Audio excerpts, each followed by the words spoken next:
Bonsoir à tous, ravi de vous retrouver sur Monaco Info pour une nouvelle édition. Voici les titres de votre journal. Le Grand Prix de Monaco débute demain pour les Formule 1, une course que tout pilote veut bien évidemment remporter. Qu'en pense Mercedes? L'écurie peut-elle enfin débuter sa saison à Monaco? Quelles sont ses ambitions? Son directeur Toto Wolff sera avec nous dans quelques instants. Il est considéré comme l'un des espoirs français. Théo Pourchaire évolue lui en Formule 2. Vainqueur la saison passée ici à Monaco, il compte bien confirmer ce week-end. Son portrait sera à découvrir dans cette édition. Autre pilote, autre catégorie, nous ferons plus ample connaissance avec Dorian Boccolacci qui évolue en Porsche Super Cup, un rookie prometteur. En basket, l'AS Monaco s'est incliné dans le premier match des playoffs de championnat. Défaite face à Strasbourg, 100-87. Et puis nous sommes aujourd'hui le jeudi 26 mai, le fameux jeudi de l'Ascension. Nous reviendrons avec l'abbé Christian Venard sur la signification de cette fête et sa symbolique. La principauté prête à vibrer pour le Grand Prix de Monaco alors que les Formules alpines, les Formules 2 et les Porsche ont pris leur marque sur le circuit. Les Formules 1 débuteront les essais libres demain, un événement que vous pourrez suivre en direct sur notre antenne. Cette 79e édition se déroule pour la première fois sur 3 jours, un tout nouveau format qui se calque sur tous les autres Grands Prix du calendrier. Dans les rues, les passionnés de ces monoplaces sont déjà au rendez-vous pour le plus grand bonheur des commerçants qui enregistrent également le retour des touristes. Témoignage au micro de Vanessa Dessy. Oui, c'est très positif. Il faut dire que depuis une semaine, on voit énormément de touristes qui arrivent. On est même très surpris. Donc ça reprend. Donc j'espère que le Grand Prix ça va être positif et qu'on va reprendre à fond. On va dire que au moins la moitié des clientes qui viennent nous visiter sont des locaux. Mais on a beaucoup de tourisme international cette année, des Américains qui n'étaient pas là l'année dernière et beaucoup d'Anglais. C'est super parce qu'ils ont enlevé les masques, ils ont enlevé tout ce qu'il faut, qui embêtait les gens simplement. Moi je vois beaucoup d'étrangers qui reviennent, mais alors là on parle anglais toute la journée alors que c'était fini. Ça grouille, vous avez vu, ça n'arrête pas. Et puis bon, il y a l'été qui arrive, il fait chaud, ça fait super plaisir. Déjà, on a eu le Grand Prix historique, donc on a eu beaucoup plus de passages que l'année dernière. Parce que on avait les restrictions comme ça. Donc on a eu beaucoup plus de touristes, notamment des Anglais surtout. L'activité a repris, mais plus ou moins faible quand même. On ne peut pas dire que c'est la grande folie, contrairement aux années précédentes. Ça fait 2 ans qu'on subit quelques restrictions. Là, cette année, ça repart fort. Je pense qu'on va avoir un très très beau Grand Prix. L'économie repart, c'est bien pour Monaco. Un très beau Grand Prix également sur le circuit. La bataille est serrée en haut du classement des pilotes. Alors que le monégasque Charles Leclerc a perdu la tête du championnat du monde le week-end dernier à Barcelone au profit de Max Verstappen, Mercedes peut-il enfin lancer sa saison à Monaco? Ce soir, le directeur de l'écurie, Toto Wolff, nous fait l'honneur d'être notre invité.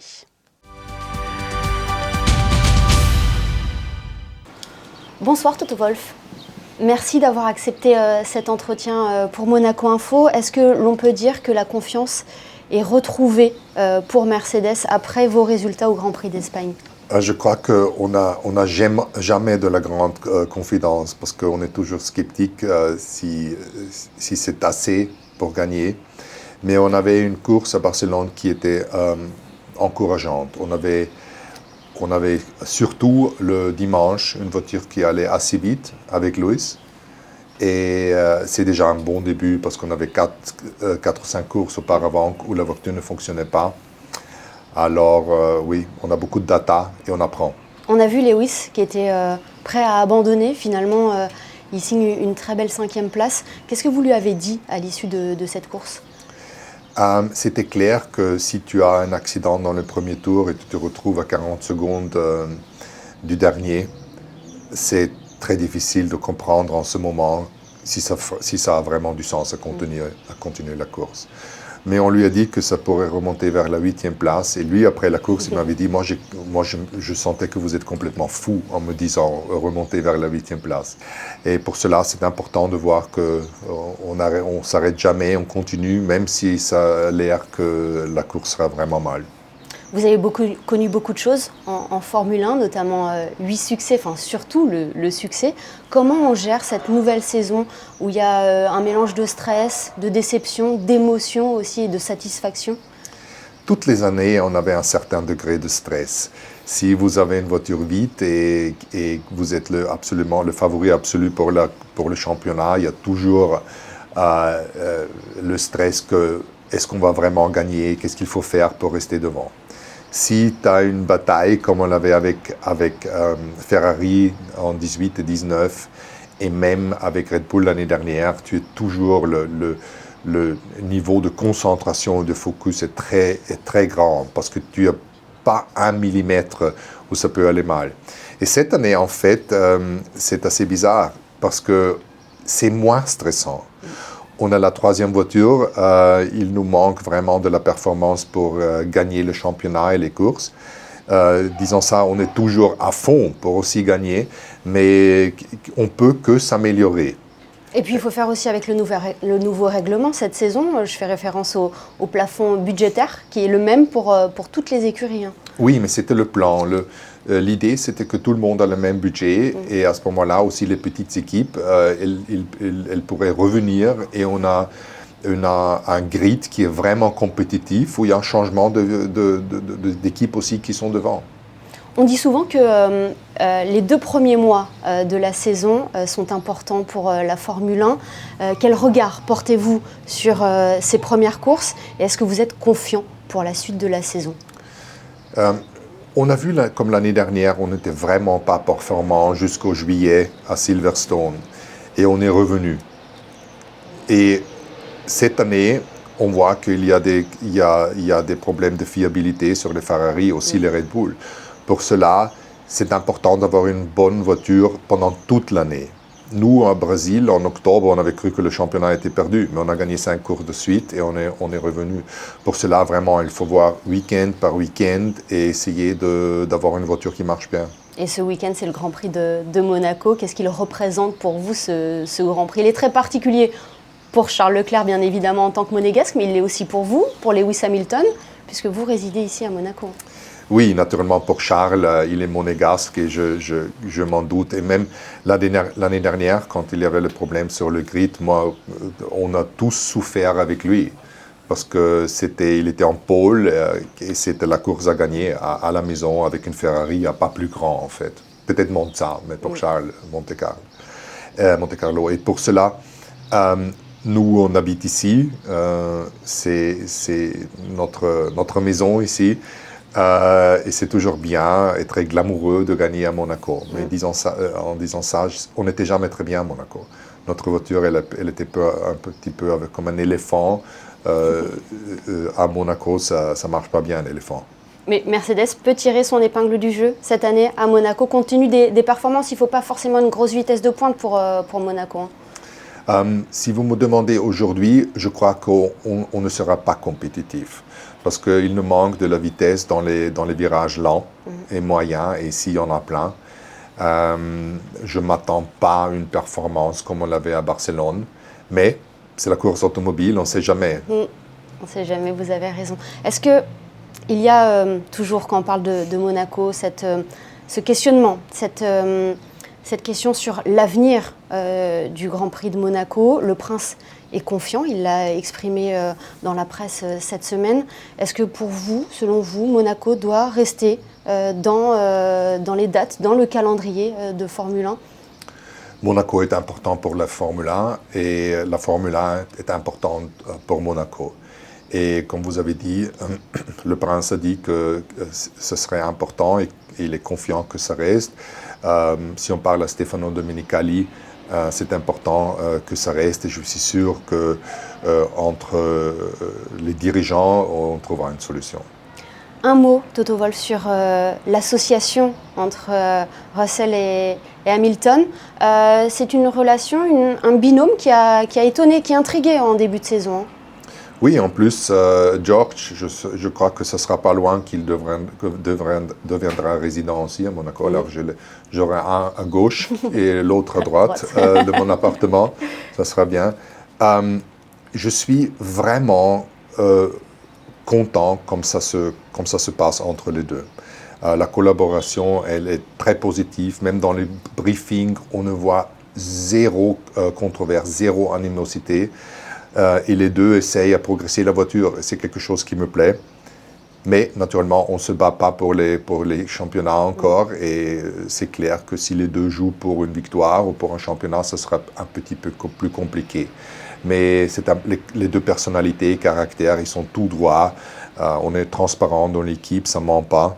Et pour cela, je suis assez confiant que ça ira bien.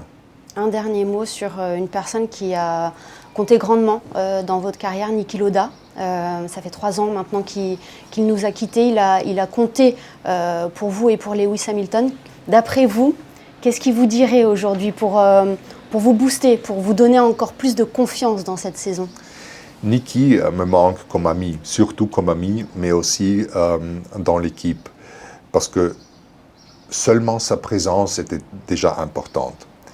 Et Niki, il adorerait cette situation cette année. Parce que quand c'est facile et on gagne, ça l'ennuyait. Oui. Il avait dit qu'il y a quoi à faire maintenant. Mais si on est derrière et on perd des courses, lui, il sera tellement content à trouver des solutions qu'il aimerait cette situation. Eh bien, merci infiniment, Toto Wolff, d'avoir accepté notre invitation et de nous avoir reçus ici à Monaco. Merci beaucoup. Merci beaucoup. C'est la première fois que je parle avec vous. Pour cela, bien, on continuera. Et j'espère que ça ne sera pas la dernière. Ça ne sera pas la dernière fois. Merci sincèrement. Merci. Et le Grand Prix de Monaco, ce n'est pas que la Formule 1. Nous vous proposons ce soir de partir à la rencontre d'un jeune espoir français en Formule 2. Il s'appelle Théo Pourchaire et il est à ce jour l'une des plus grandes forces dans l'antichambre de la F1. Son portrait est signé Vanessa Dessy, Thomas Deus et Lionel Bernardi. Tout commence par un parcours classique. Théo Pourchaire monte dans un karting dès l'âge de 3 ans. Il commence très vite la compétition à partir de 6 ans et devient rapidement champion de France. En 2018, direction la monoplace en Formule 4, Formule 3, puis Formule 2. Après avoir été le plus jeune poleman, Théo remporte le Grand Prix F2 l'an dernier à Monaco, à tout juste 17 ans. Il devient ainsi le plus jeune vainqueur de l'histoire en Formule 2 à Monaco. Un circuit qu'il apprécie particulièrement étant né à Grasse. C'est encore plus beau pour moi, c'est mon Grand Prix à domicile, un peu plus que le Castellet, même si mon pays c'est la France. Voilà, le Monaco, j'y viens souvent et pour moi c'est la maison. C'est le plus beau circuit au monde, c'est pour moi le plus bel endroit du monde. En fait c'est un circuit qui est juste incroyable, tous les virages sont beaux, il n'y en a pas un de raté ou qui ne nous plaît pas en roulant, donc c'est du plaisir, un plaisir immense à rouler ici.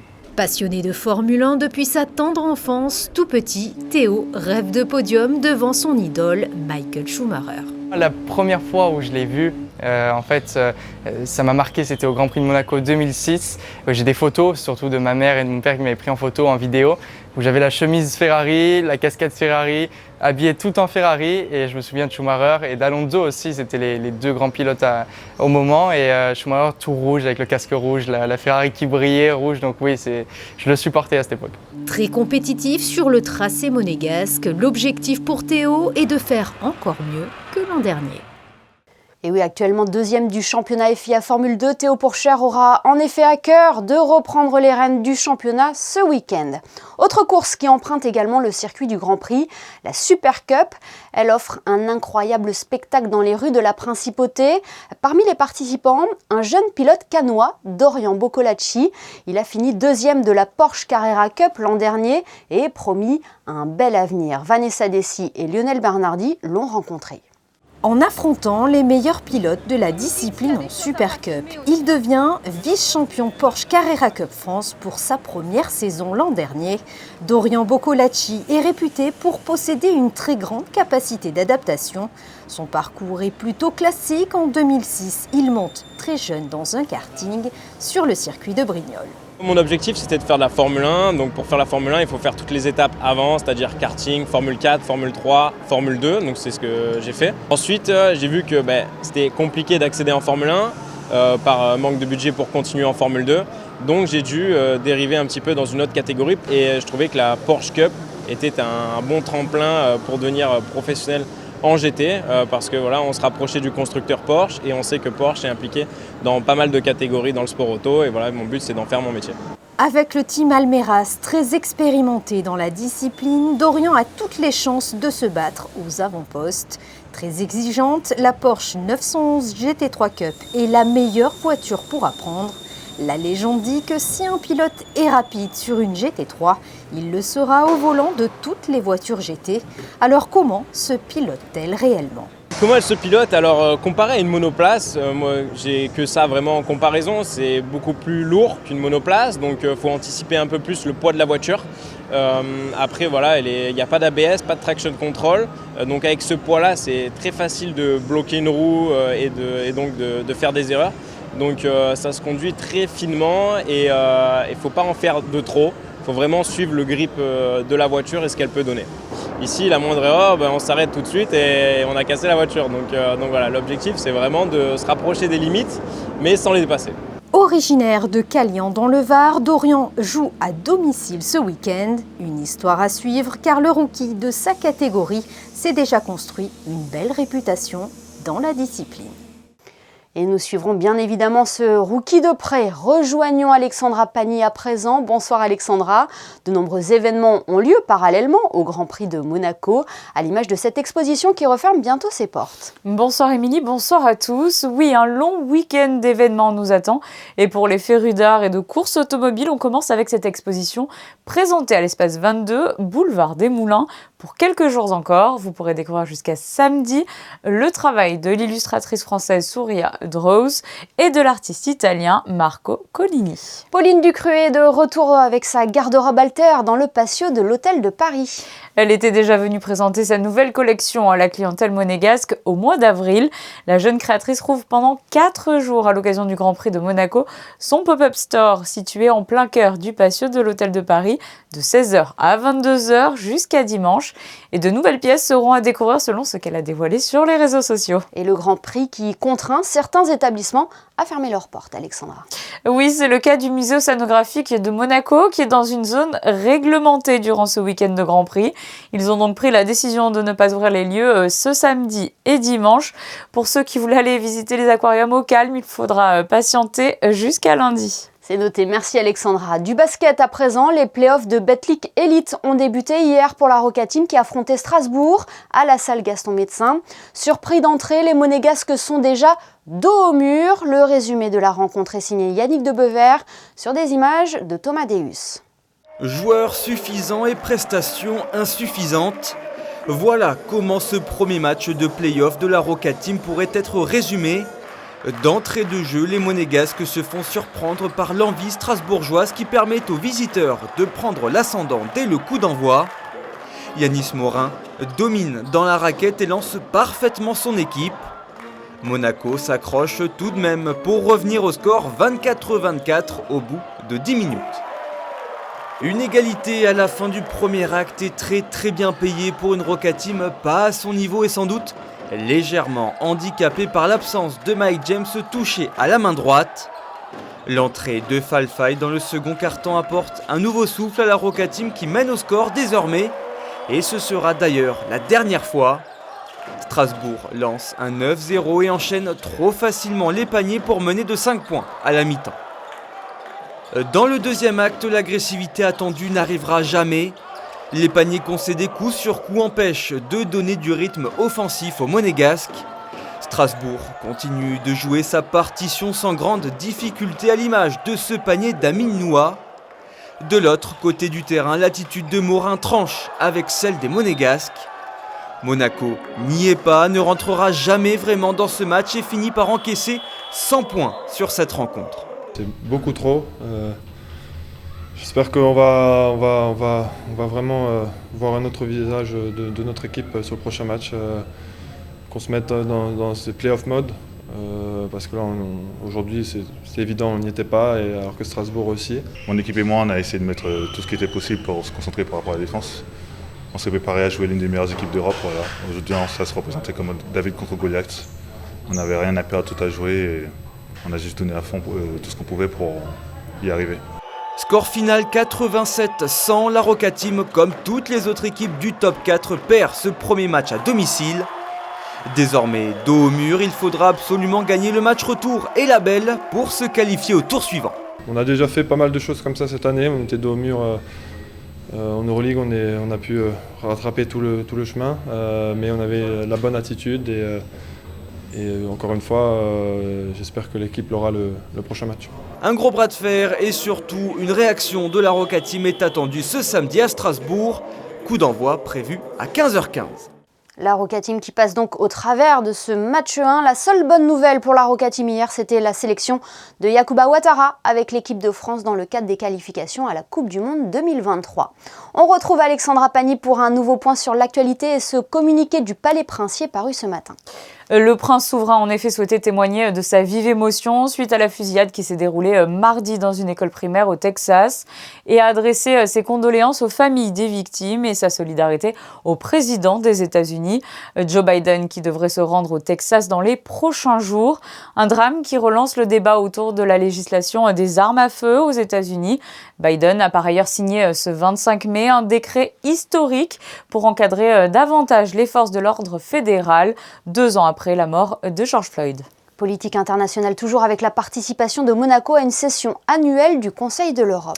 Il s'agissait du comité des ministres du Conseil de l'Europe qui s'est tenu la semaine dernière à Turin. Une session particulièrement marquée par les conséquences de la guerre en Ukraine et l'exclusion de la Russie de l'organisation le 16 mars dernier. 3 recommandations ont été adoptées durant cette session portant sur le discours de haine, le rôle de la culture et du patrimoine, mais aussi la protection des femmes et filles migrantes ou réfugiées. Nous sommes aujourd'hui le jeudi 26 mai, le fameux jeudi de l'Ascension. Mais quelle est la signification de cette fête et sa symbolique? Pour le savoir, nous avons contacté l'abbé Christian Venard. Bonsoir. Bonsoir Émilie.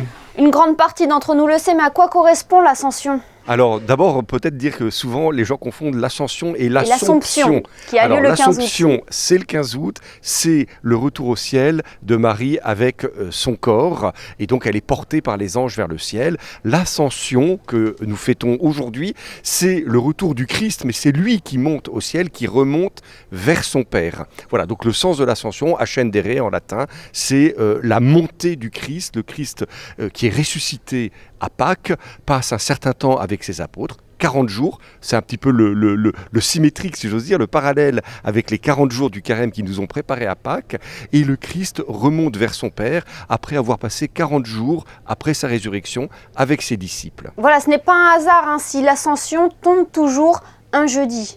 Et non parce qu'on a pris symboliquement ce chiffre de 40 jours, alors qui nous est donné dans les Écritures, parce que ça nous est dans les Actes des Apôtres, il nous est dit que c'est 40 jours après, alors c'est évidemment un chiffre très symbolique. Il ne faut peut-être pas le prendre comme une vérité historique, d'ailleurs c'est pas forcément ça le plus intéressant, l'intéressant c'est la charge symbolique qu'il y a derrière, comme Jésus est allé 40 jours dans le désert, comme le peuple hébreu avait traversé le désert pour arriver en terre promise pendant 40 jours, il y a ce symbolisme, 40 jours après sa résurrection, le Christ remonte au ciel pour retrouver la Trinité dont il était sorti, si j'ose dire, en tant que Verbe de Dieu, en tant que deuxième personne de la Trinité pour s'incarner. Alors ce matin, l'Ascension a été célébrée en la cathédrale de Monaco puisque une messe a été donnée. Ce matin, il y a eu des messes dans toutes les paroisses de Monaco et c'est vrai que ce matin à la cathédrale, celle-ci était présidée par Monseigneur Dominique-Marie David, notre archevêque, donc ça donnait une ampleur plus grande à cela et l'évêque d'ailleurs nous a donné une très belle homélie dans laquelle il nous a rappelé en particulier ce geste magnifique du Christ au moment où il monte vers le ciel. Alors les apôtres ont les yeux levés au ciel et il est dit le texte, que le Christ en montant au ciel bénit ses apôtres. Et alors c'est un beau rappel, nous le disait l'archevêque, que en montant au ciel, à la fois le Christ se sépare de nous, il remonte vers le Père, on ne le voit plus, et puis en même temps, avec ce geste de bénédiction, il nous apporte toute sa protection depuis le ciel, il veille sur nous, et c'est aussi une fête d'espérance et de joie, parce que en même temps, il nous ouvre le chemin vers son Père. C'est ce que j'allais vous dire, c'est loin d'être un moment triste, l'Ascension. C'est à la fois un peu un moment triste, les apôtres sont un peu tristes de voir celui qu'ils aimaient, celui qu'ils ont accompagné pendant plusieurs années disparaître à leurs yeux. C'est peut-être même pour nous, on aimerait bien que le Christ soit là, j'allais dire peut-être d'une manière plus visible auprès de nous, et puis en même temps c'est un moment chargé d'espérance, et d'ailleurs le Christ le dit à ses disciples, il leur dit, vous savez, il faut que je remonte vers mon Père, de façon à ce qu'on puisse vous envoyer une force l'Esprit Saint, que vous receviez la force même de Dieu, l'Esprit Saint, et c'est ce que nous vivrons le jour de la Pentecôte.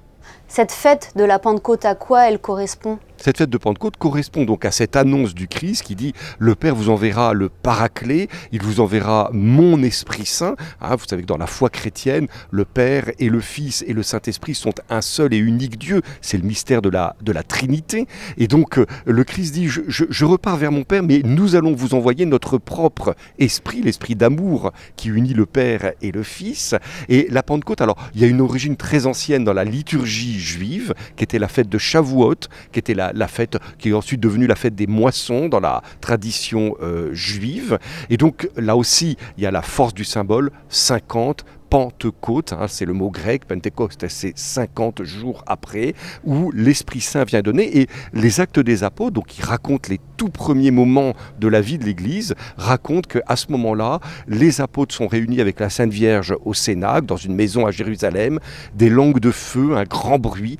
Ils reçoivent l'Esprit Saint et là, miracle, quand ils sortent, ils annoncent Jésus-Christ, ils annoncent la résurrection du Christ et tous ceux qui sont là, nous disent les Actes des Apôtres, les entendent dans leur propre langue. Et pourquoi un lundi, mon père ? En fait, la fête de Pentecôte, c'est le dimanche. Il se trouve que dans beaucoup de pays chrétiens, le lundi a été férié pour marquer l'importance, la solennité de cette fête. Mais la fête de Pentecôte, c'est le dimanche de Pentecôte qui est suivi dans un certain nombre de pays par un jour férié pour en marquer toute l'importance. Eh bien, merci beaucoup, Christian Venard, d'avoir été avec nous ce soir pour nous éclairer sur l'Ascension et la Pentecôte. Merci à vous et puis bon Grand Prix à tous ceux qui nous regardent. Ce journal est à présent terminé. Avant de nous quitter, jetons un coup d'œil sur les prévisions météo. Quel temps fera-t-il demain pour les essais libres, Alexandra ? Il faudra prévoir de quoi se rafraîchir demain, Émilie. Les températures atteindront les 30 degrés dans la journée. Le ciel sera par contre très nuageux. Du côté des plages, l'eau est à 21 degrés et le soleil se couchera à 21h01. Nous fêterons les Augustins en ce 27 mai. Merci Alexandra et merci à vous de nous être fidèles chaque soir sur Monaco Info. Je vous rappelle que l'ensemble des courses du Grand Prix est à suivre en direct sur notre antenne. En attendant, notre photographe Michael Alési vous fait vivre l'ambiance dans les rues de la Principauté. Et n'oubliez pas, l'information continue sur nos réseaux sociaux. À demain pour une nouvelle édition sur Monaco Info.